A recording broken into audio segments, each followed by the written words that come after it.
Before we get into the specifics of how these tissues function in the knee, let's break down what each one is individually. Muscles are the engines of movement. They contract to produce motion, whether that's extending a leg, pointing a toe, or pushing off for a jump.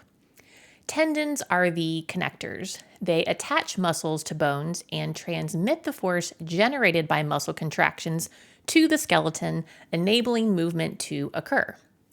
Ligaments, on the other hand, connect bone to bone. Their primary function is to stabilize joints and maintain bone alignment as we move. Together, these three types of soft tissue form a dynamic, interdependent system that powers the body. In ballet, and really in any form of movement, they play essential roles not just in performance, but in injury prevention and long-term joint health. And nowhere is that more true than in the knee, where strength, stability, and coordination are all put to the test with every plie, releve, and jump. Let's take a closer look at how each of these soft tissue structures supports the knee and what dancers need to know to keep this critical joint safe and strong. Let's start with the muscles. At the front of the thigh, we have the quadriceps, a group of 4 muscles that all come together to form one strong tendon, the quadriceps tendon. This tendon attaches to the patella, or the kneecap, and then continues down as the patellar tendon, connecting to the tibia, or the shin bone. The quads are your powerhouse for knee extension. That means straightening the knee. So whether you're standing up from a plie, extending into a développé, or launching into a jump, you are firing those quad muscles. On the back of the leg, we have the hamstrings, a group of 3 muscles that run from the pelvis or hip bone down behind the thigh, attaching to the bones of the lower leg. The hamstrings help to bend the knee and play a big role in stabilizing the knee joint, especially when lowering from a jump or moving through a plie. We also can't forget the gastrocnemius, one of the major calf muscles. It also crosses the knee joint and assists with knee flexion. Now, these muscles in the leg don't work in isolation. In fact, muscle balance is everything when it comes to knee health and performance. Think of it like a game of tug of war. If your quadriceps or your thigh muscles are overly dominant and your hamstrings on the back of your legs are underdeveloped, the tension on the joint becomes uneven.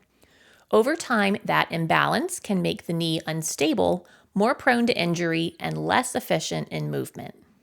This kind of imbalance is surprisingly common in dancers. That's because many ballet movements, like développés, grand battements, and jumps, put a lot of emphasis on the quads or thigh muscles. Meanwhile, the hamstrings and the glutes on the back of the body, which often work eccentrically or as stabilizers, don't get the same focused training. So, how do we correct this and train more holistically? To build balanced strength around the knee, it's important to train intentionally and target all the key muscle groups, not just the ones that get the most attention during movement. A great place to start is with the hamstrings, which are often underdeveloped compared to the quadriceps or the thigh muscles. Exercises like bridges, hamstring curls, especially using a stability ball or sliders, and single leg Romanian deadlifts can help strengthen the back of the thigh, targeting those hamstring muscles. These movements are especially helpful for improving control during landings and decelerations, where hamstring strength plays a critical stabilizing role. Equally important are the glutes, or our butt muscles, which contribute significantly to knee alignment and overall leg stability. Simple but effective exercises like clamshells and resistance band walks, such as monster walks, can be used to target the glutes. Activating these muscles before ballet class, rehearsal, or any workout can improve how they support movement throughout the session. When training the quadriceps, the goal should be more than just repetition. Instead of constantly emphasizing knee extension or straightening the knee, work on developing control and endurance. This can be done through eccentric exercises like slow plie descents or step downs, as well as isometric holds such as wall sits or holding a demi-plie or lunge. These variations challenge the muscles in new ways and help prevent overdominance. Incorporating cross-training is another valuable strategy. Modalities like Pilates, floor bar, or resistance training provide opportunities to isolate and strengthen muscles that may not get fully challenged in dance or athletic training alone. Full body movements like squats, lunges, or deadlifts, when performed with proper alignment, also help reinforce functional patterns that transfer directly into movement. Lastly, it's important to be mindful of your alignment during regular training. Pay attention to signs like knees caving inward during plie or excessive quadricep engagement, or again, that thigh muscle, during releve. Cue your movement from the hips and consider whether your glutes or your butt muscles and your hamstrings or those muscles on the backs of your thighs are active and contributing. That awareness can go a long way in building strength that supports both performance and joint health. Remember, a well-balanced leg isn't just stronger, it's more stable, more resilient, and better able to handle the demands of dance without breaking down. Train with intention, vary your movement patterns, and always prioritize quality over quantity, especially when it comes to strength and control. Now let's move on to tendons. When muscles contract, they pull on tendons, which are like high-tension cables connecting muscle to bone. At the knee, two tendons get the spotlight. The quadriceps tendon connecting the quadriceps muscles of the thigh to the patella or the kneecap bone, and the patellar tendon connecting the patella to the tibia or the shin bone. Together, they create a continuous line of force from your hip down to your shin. But here's the catch. Tendons aren't built for flexibility the way that muscles are. When muscles can stretch, contract, and adapt to changing lengths during movement, tendons are designed for strength and stability. Their job is to transmit the force from the muscle to the bone, like a thick cable pulling on a lever. This structure makes tendons incredibly strong, but also more rigid and less adaptable under repetitive strain, especially if that strain is excessive or poorly managed. That's why overtraining, repeated high-impact movements, or flawed technique can start to take a toll. Tendons don't have the same blood supply as muscles, which means they heal more slowly and are more prone to chronic irritation. When this happens, we see a condition called tendinopathy, a broad term for tendon pain, inflammation, or degeneration due to overuse. In dancers, one of the most common examples is patellar tendinopathy, often referred to as jumper's knee. This typically presents as pain or tenderness just below the kneecap, especially during or after jumping, landing, or executing deep plies. The patellar tendon, which connects the kneecap to the shin bone, takes on a huge amount of force every time the leg straightens or absorbs impact, especially when jumping multiple times in a row without proper rest or support from the surrounding muscles. This kind of tendon stress is not just about volume, but also about how well the body is absorbing and distributing force. If the muscles aren't strong enough or aren't working in harmony, the tendons end up doing more than their share of the work, and they're not built for that role.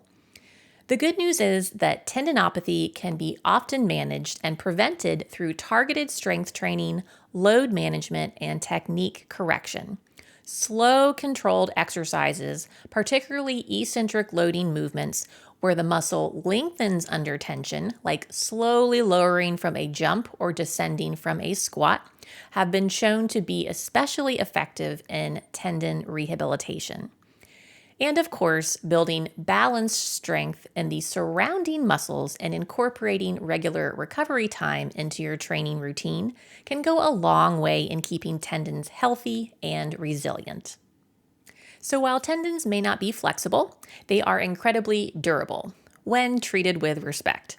They're the unsung heroes of movement, quietly doing their job in every jump, releve, and plie. But when they speak up through pain or irritation, it's time to listen and make some adjustments. And finally, we have ligaments. Unlike tendons, ligaments connect bone to bone, and their job is to provide joint stability. The knee has 4 major ligaments, and they work like guide wires on a suspension bridge. First, we have the ACL, or the anterior cruciate ligament, that connects your femur or your thigh bone to your tibia or your shin bone towards the front of the knee joint. So it's a bit difficult to see here on the model, but if you look inside the knee here, it's right inside. The ACL gets a lot of attention in sports. It prevents the shin from sliding too far forward and helps control knee rotation. However, it is also the most commonly injured knee ligament. Second, we have the PCL, or posterior cruciate ligament, which sits behind the ACL and prevents the shin from sliding backward. You can see here on the model that it is in the back of the knee joint, and again, it's behind that ACL, which is sort of more on the inside of the joint. Third, we have the MCL, or medial collateral ligament, which is right here on the inside of the knee, connecting the femur to the tibia. The MCL resists inward force, so as an example, think about what happens when your knees collapse inward during plie. In that case, you'd be putting some extra stress on that MCL. And then fourth, we have the LCL, or the lateral collateral ligament, on the outside of the knee, which resists outward forces. So you can see here that LCL is connecting your femur or thigh bone to the fibula, or that other leg bone in the bottom of the leg. These 4 ligaments keep the bones aligned even under complex loads and movements. In ballet, we often ask the body to perform with grace and precision under extreme physical demands. And the knee joint in particular is frequently pushed beyond what it was biomechanically designed to handle, especially when it comes to turnout. Turnout, by definition, is an outward rotation of the entire leg from the hip socket. That's where true turnout should originate, deep in the hip joint, supported by the rotator muscles, glutes, and core muscles. But when that range of motion isn't fully available, or if dancers are trying to achieve an aesthetic that exceeds their natural anatomy, they often compensate by twisting from the knees or ankles instead. And that's where problems begin. When turnout is forced from the knee, it puts an unnatural rotational stress on the ligaments that are designed to stabilize and protect the knee joint. One of the most vulnerable in this scenario is that medial collateral ligament, or MCL. The MCL runs along the inside of the knee and helps prevent it from collapsing inward. But when a dancer forces turnout by pressing the knees outward or rolling the feet or the arches, the MCL gets stretched over and over again, often subtly and without immediate pain. But over time, this can lead to micro tears, tiny injuries in the ligament tissue that can build up with repetition. What starts as minor discomfort can turn into chronic instability, and in more severe cases, even a partial or complete ligament tear. Injuries like these can sideline dancers for weeks or months, sometimes requiring surgery and long-term rehabilitation. And recovery isn't just physical, it can affect confidence, performance quality, and even career longevity. So this isn't just a technical correction or an academic discussion about anatomy. It's a real and practical issue tied directly to injury prevention, performance sustainability, and long-term health.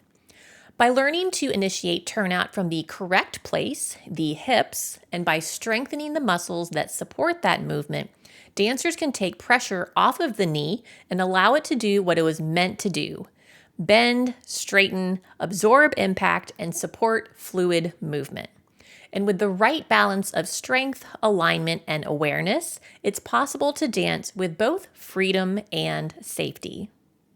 So, to summarize, the knee is more than just a hinge. It's a complex dynamic system made up of bones, muscles, tendons, and ligaments that all have to work together in harmony. The muscles generate the movement, the tendons transmit that force, and the ligaments stabilize and protect. When everything is balanced, your movement is powerful and safe. But if something is weak, tight, or misaligned, it creates stress, and that's where the injuries happen. So dancers, make sure you train smart. Strengthen both sides of your legs, both your quadriceps or your front thigh muscles and your hamstrings, the backside of your thigh muscles. Support your turnout from the hips and not the knees. Build in plenty of rest and recovery into your training schedule. And above all, listen to what your body is telling you. The knees are one of the most hardworking and most vulnerable joints in a dancer's body. Take care of them and they'll carry you through every plie, jump, and performance with both strength and stability. And that wraps up today's episode. I hope this gave you a clearer picture of how the muscles, tendons, and ligaments around the knee work together and how thoughtful, well-balanced training can support not only your dancing, but your overall movement health, both on stage and off. Thank you again for tuning in, and I look forward to seeing you next time on the Ballet Science Podcast.